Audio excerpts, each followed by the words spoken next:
some point, it's kind of like, okay, we got the idea. You know, life is miserable for Joseph.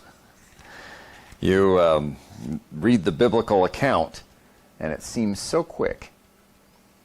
And then you preach through it, and perhaps it seems like it takes a bit longer. But if you had lived through it, it would have been grind after moment after moment after moment, just all on that same grind. That same issue, the same problem, day after day, moment after moment, hour after hour, week after week, month after month. And here we are,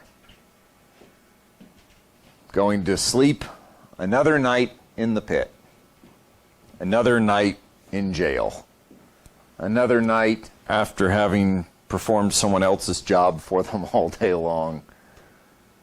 And Joseph turns over and tries to go to sleep.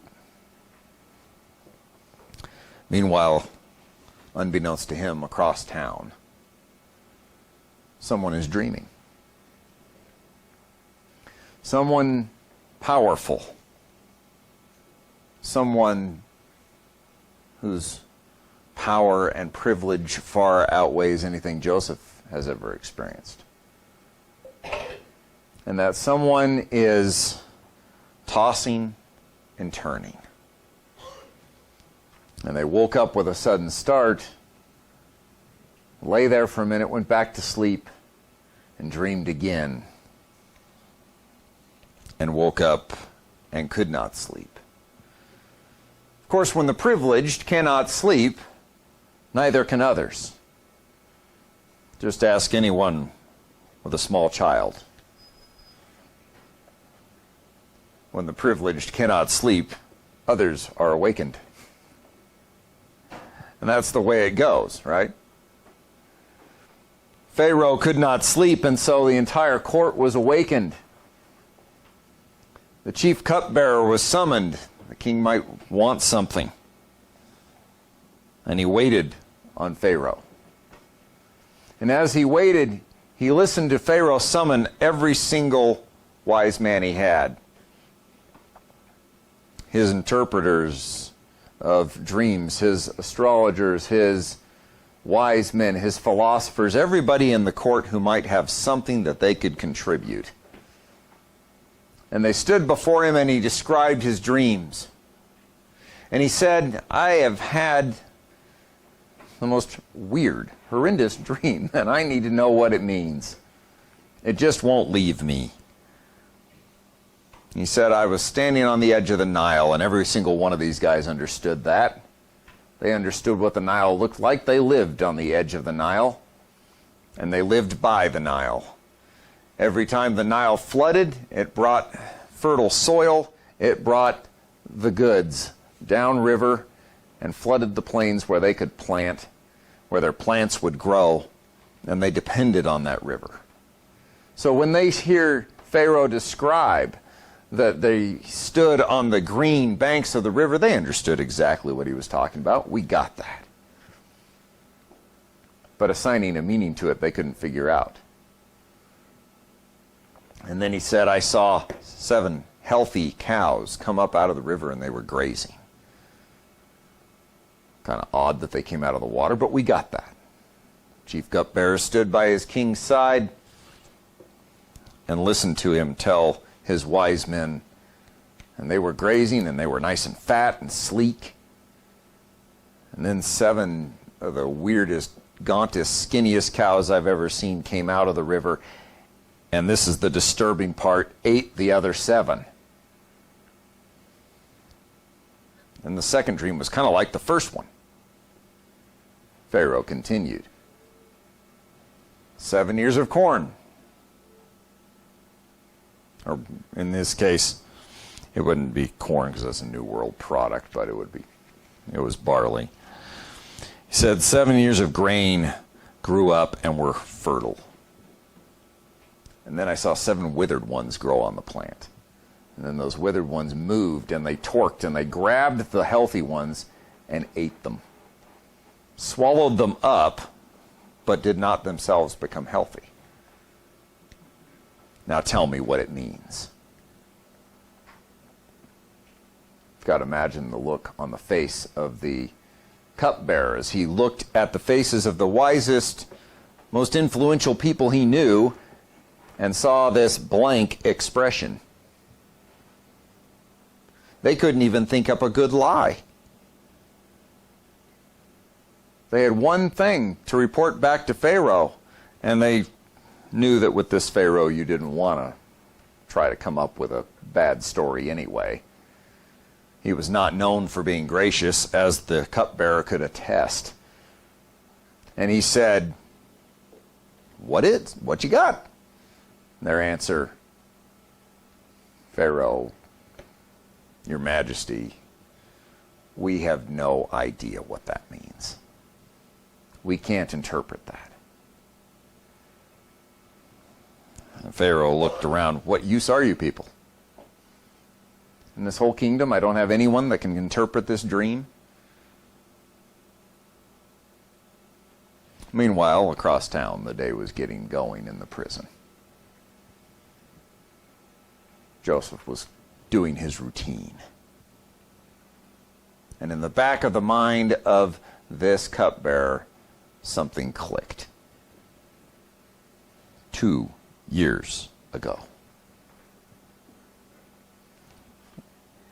And he kind of nervously cleared his throat, looked over at the most powerful man on earth, said, Today I'm reminded of my sins. I'm reminded of the time that I displeased you, Your Majesty, so badly that you threw me and the baker into prison. There was a man there. He interpreted our dreams for us, and I think might be able to do this for you as well. Pharaoh looked at his cupbearer, his chief butler, said, Go get him. Where is he? He's in the prison, the house of the captain of the guard. Bring him here. And Joseph was at that moment doing his normal job on his normal dreary day, just like normal. Great things start happening for us when we least expect it, because God has been working the whole time. If you think about the situation Joseph is in, Joseph has been in this grind since the day his brothers threw him in the pit, seemingly. This whole time, things seem to go, as soon as they get better, they get worse. They go from bad to worse. And we might be excused in thinking that Joseph has a right to be a little bit angry at God, a little bit frustrated with things. But as we look at this story, understand something that is key to Joseph. As he is faithful to God, as he's going through this grind, as he's in the background, we need to remember that God's plan is always the best one. Because if Joseph had been catapulted the way he is about to be, into the position he's about to reach, and that had just happened in his life, I don't think we would know Joseph the man we know.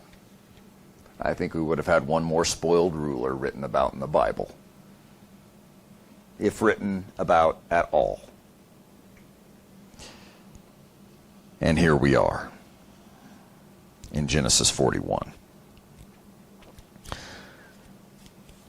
We look at verse 14. Pharaoh sent and called for Joseph, and they quickly brought him out of the pit. Remember, he was in a dungeon, and just one more hole in his life. And when he had shaved himself and changed his clothes, he came in before Pharaoh, and Pharaoh said to Joseph, I have had a dream, and there is no one who can interpret it. I have heard it said of you that when you hear a dream, you can interpret it. Joseph answered Pharaoh, it is not in me. God will give Pharaoh a favorable answer. Then Pharaoh said to Joseph, behold, in my dream I was standing on the banks of the Nile. And he recounts his dreams. You think about this moment, it's interesting that we start out, Joseph is quickly brought out of the pit when Pharaoh gives an order and he can't get his mind off of something, everybody jumps.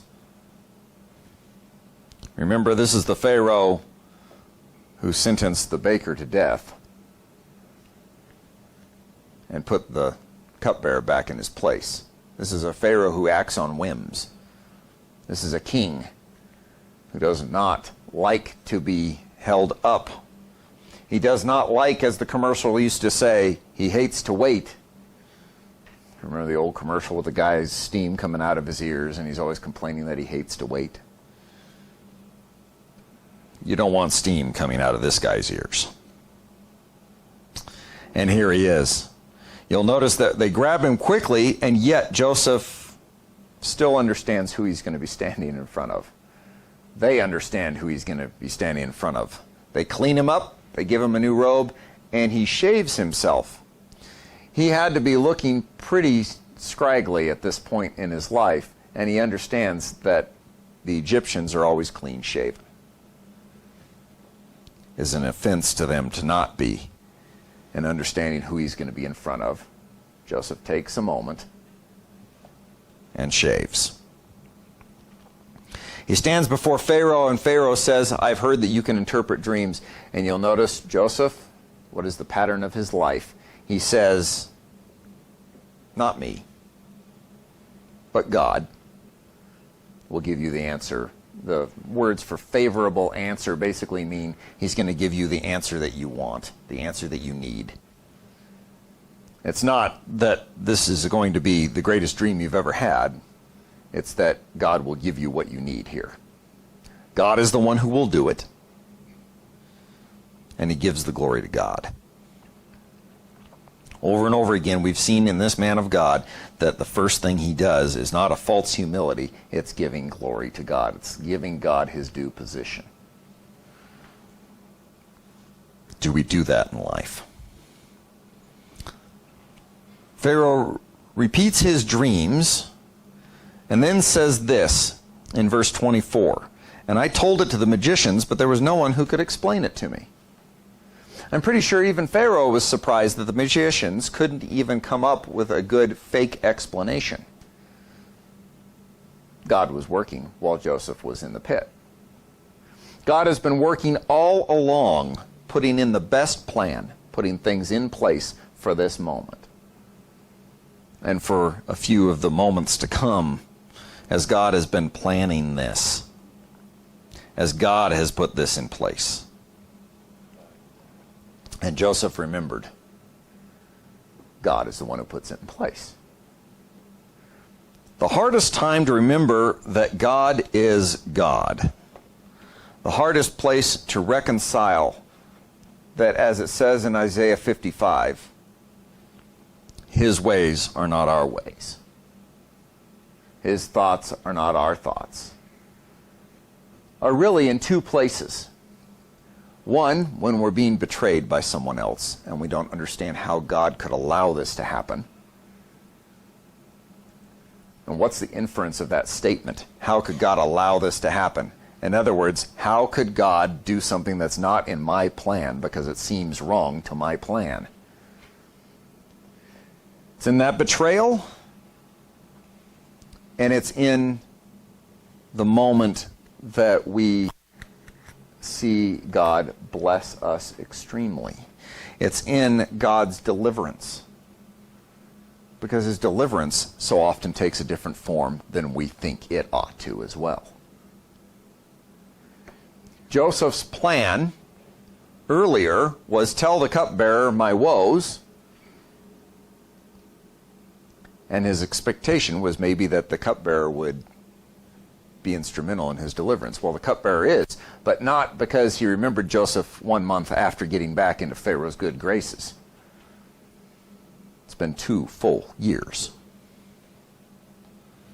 since he interpreted that man's dreams. And now Pharaoh sits before him. He stands down below Pharaoh's place. Perhaps he is simply on his knees before the greatest man in the world. But God is on his knees before no one. And Joseph says to Pharaoh, "The dreams of Pharaoh are one. God has revealed to Pharaoh what he is about to do." Again, it's all about God. This is God's communication to you. And God's the one who's going to interpret it for you, not me. You're looking at a Joseph now who is about 30 years old.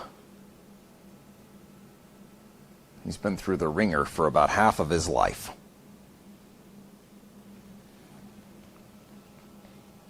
And instead of thinking about his position, he's thinking about what God wants him to say right now. This is what God is about to do. The 7 good cows are 7 years, and the 7 good ears are 7 years. The dreams are one. The 7 lean and ugly cows that came up after them are 7 years, and the 7 empty ears blighted by the east wind are also 7 years of famine. Remember, he's talking about ears of grain. I said corn because I spent too many years in Nebraska, but it's an ode to my friends there. But 7 ears of grain, 7 cows.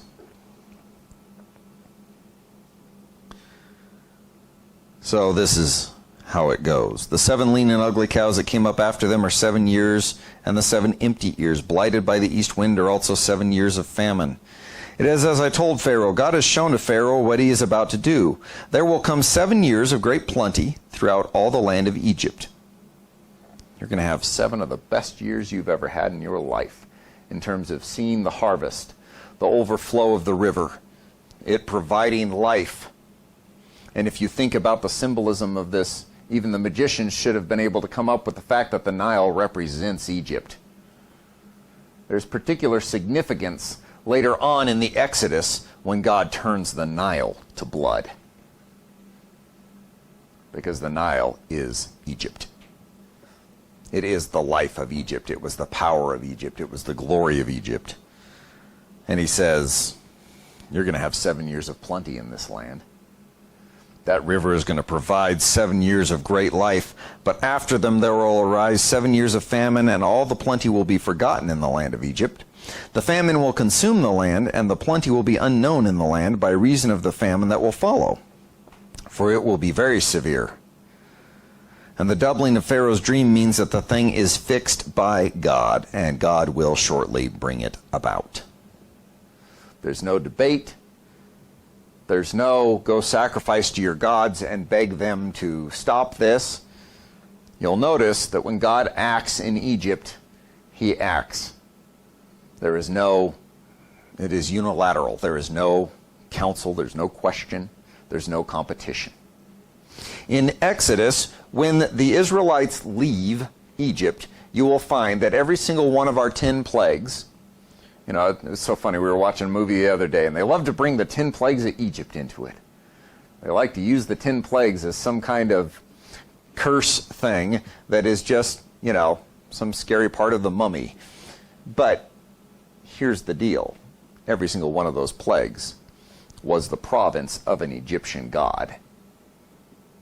Geb, the god of the ground. Well, what came from the ground? Lice. The Nile god. What came from the Nile? Blood. The frog god. What came as a plague? Frogs. The god of the sun. What was blotted out? The sun. God shows that he is in command over all these things. And here it's the same deal. God is going to provide you with plenty, and then God is going to take it. And you are going to wish for those 7 years. You'll forget they ever existed. The doubling of the dream means it's set Verse 33, now therefore let Pharaoh select a discerning and wise man and set him over the land of Egypt. Let Pharaoh proceed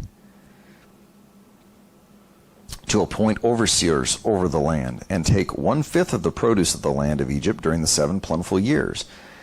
Let them gather all the food of these good years that are coming, and store up grain under the authority of Pharaoh for food in the cities, and let them keep it, that food shall be a reserve for the land against the 7 years of famine that are to occur in the land of Egypt, so that the land may not perish through the famine. Joseph takes a moment in Pharaoh's ear to give him the solution. You'll notice again, Joseph takes a risk, kind of like he did with the baker and the cupbearer, but a little more so because he's in the presence of the king, and he feels God's prompting, and he gives him a plan. A plan that makes sense to Joseph. Joseph is our bean counter. Joseph is our guy who does the logistics. Joseph is the man who has it all set in place in his mind and knows how to work the organizational system. And he's gotten a lot of practice. He's had practice running a household. He's had practice running a prison.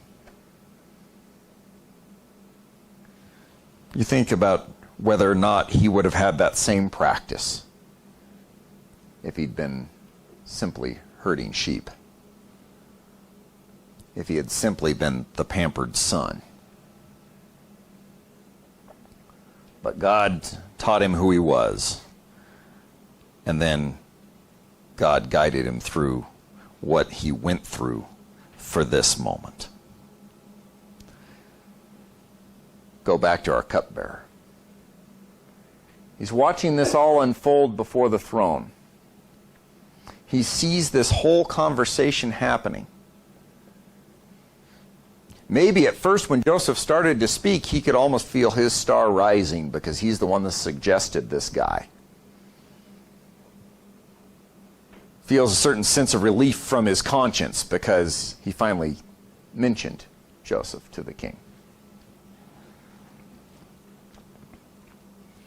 And then he starts to see the wise men nod. This is a good proposal.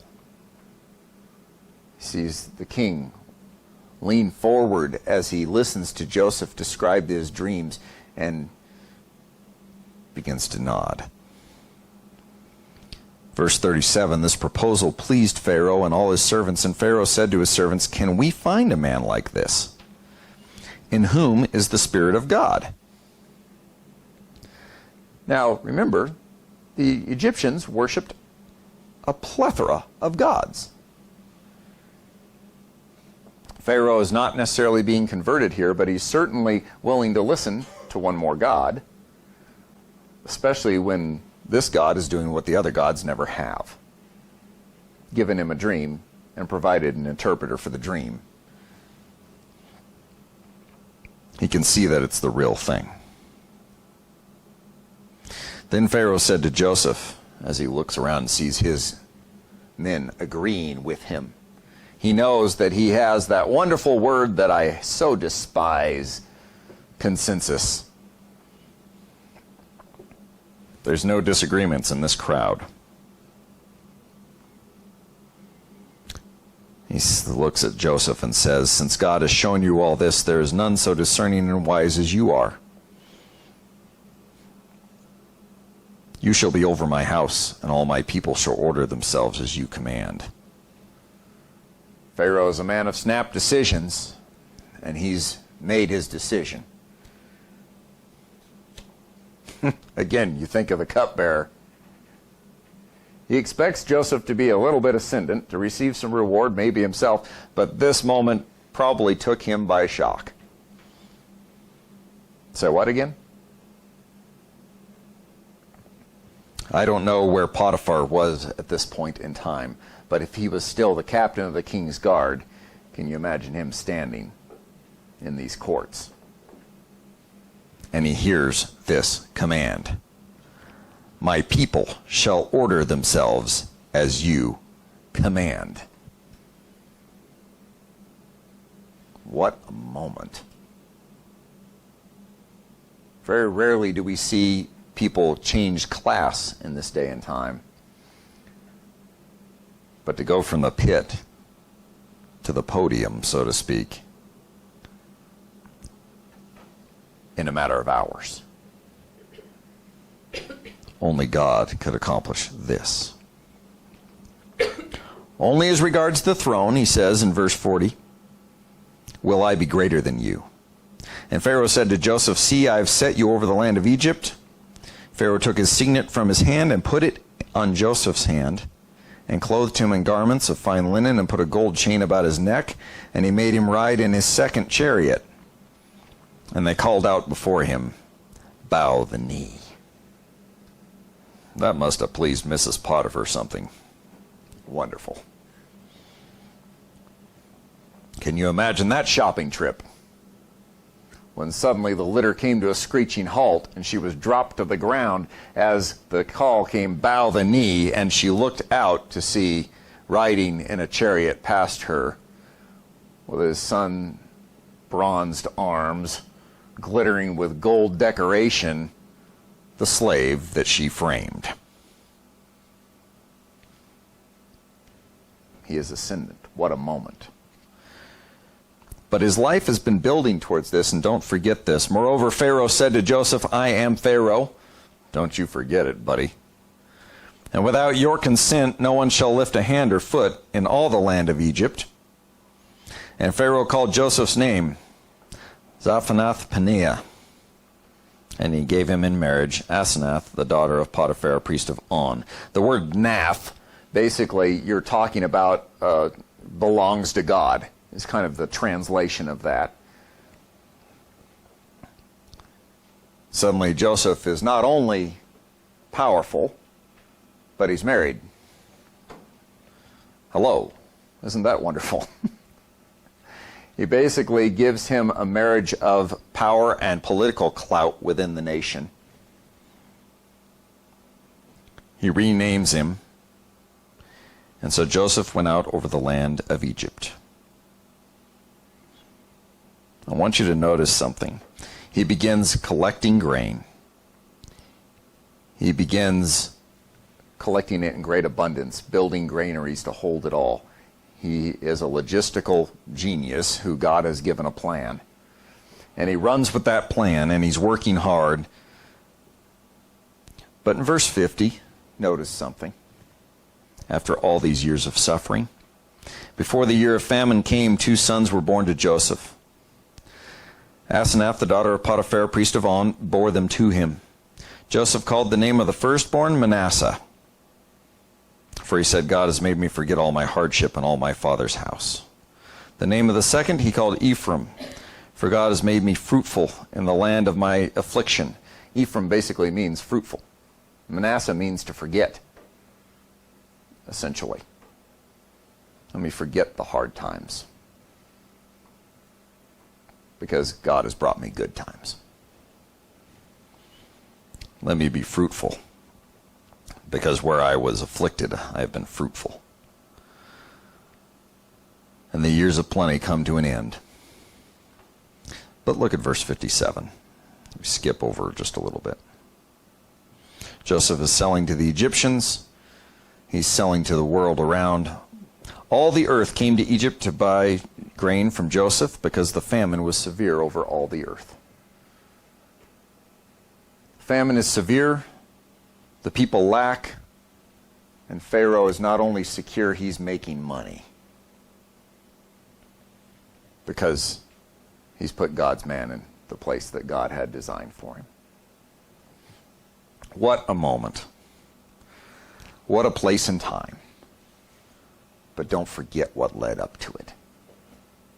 Joseph seems to go from the pit to the throne room like that. And his head had to be spinning when suddenly there was a clanking sound above him and he hears guards calling his name and they're pulling him out. His head had to be spinning as he entered the most glorious throne room in the world. I think they had probably given him some warning what was coming. But as he stood before Pharaoh, by the rapidity with which he speaks, it would seem that God had already given him the interpretation. It had to seem just like that, all at once. But remember, God has been preparing this moment by moment, through all the rough stuff. We shouldn't take our Disney moment here and make that what we aspire to. His relationship with God was what he aspired to. And his relationship with God was through all that muck and mire, all that misery, all that suffering. And his relationship with God is what is bringing this moment about. God has been busy. God was busy for years. Without Joseph's betrayal, he wouldn't have been in this position. Without his being framed, he wouldn't have been in this position. Without his interpreting the dreams of someone that seems, to our measure, somewhat ungrateful because of the time that he was forgotten, he wouldn't be in this position. Without being a slave, Joseph never would have been the right hand of the king. He would have been a Bedouin out in the desert, doing what Bedouins do, following the sheep. Let me ask you this question. As you think on Isaiah 55, verse 8, God says, "My thoughts are not your thoughts, neither are your ways my ways, declares the Lord. For as the heavens are higher than the earth, so are my ways higher than your ways, and my thoughts higher than your thoughts." The previous couple verses, he had just said, let the wicked person abandon his wickedness. Change what you're doing. He had said, call on the Lord while he can be found. Let the unrighteous person abandon his unrighteous thinking. Because guess what? The best things you come up with as people are not the ways that I come up with things. They're not what I do. Your best is far below my best. And in this case, his best is for his man, Joseph. His best is for the future of his nation, Israel. His best is for the future of the world through the Savior to come. And God has provision and place here. You also think about this. One thing that is in common with all people of faith throughout history is that the people of faith consider that God is in control, and when things go badly, their faith doubles down.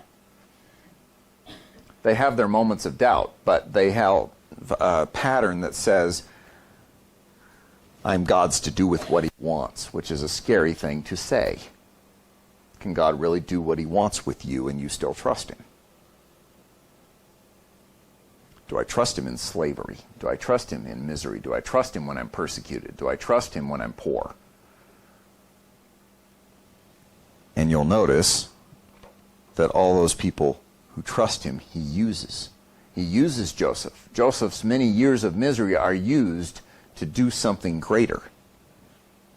And God was working the whole time. The hardest place to reconcile that his ways are not our ways is in betrayal or in his deliverance.